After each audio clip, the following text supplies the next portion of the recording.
If you have been watching the first couple days of the Olympics and you're feeling inspired to go out and stuff someone in beach volleyball or challenge someone to a hot game of table tennis, maybe run a 400-meter race, your first since high school track team, you are not alone. So what is it about these athletes that inspire us and what inspires them to reach the top of their game?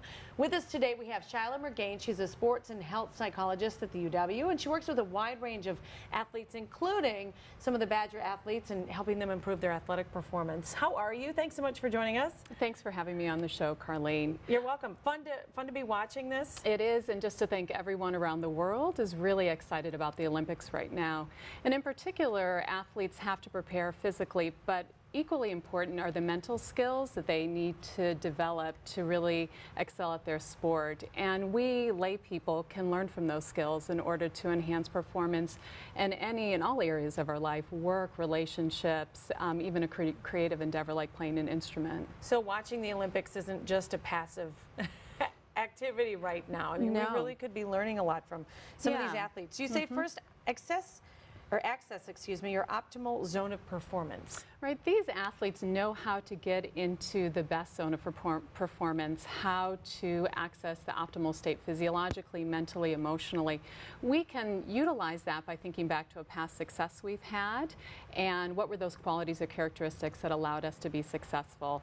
Also, just having a routine that gets us in that zone is helpful. We look at Michael Phelps before he goes up on that block. He's always listening to his iPod, hip-hop music, I guess, and he does this arm swing where he slaps his back.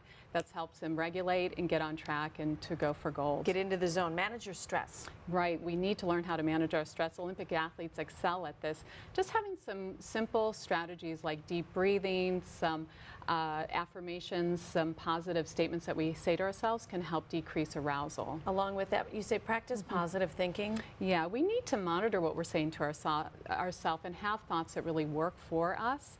So encouraging thoughts, if we start to get into self-doubt, worry, negativity, stop that, reboot, and say a statement that helps us feel good. And lastly, you say recover from setbacks, which is something that doesn't come easily to a lot of folks. Right, Jordan Weber, who was devastated in her event and not qualifying for the all-around individual event, she needed to get back on track to help her team go for gold. In the same way, we need to learn strategies to help reset after we have a mistake and go back towards our original dream and take the next step necessary. Well, thank you so much. Some really interesting insights, and we look forward to keeping in touch with you as we go through the games here. Great, thanks. It's been a pleasure. We'll be right back.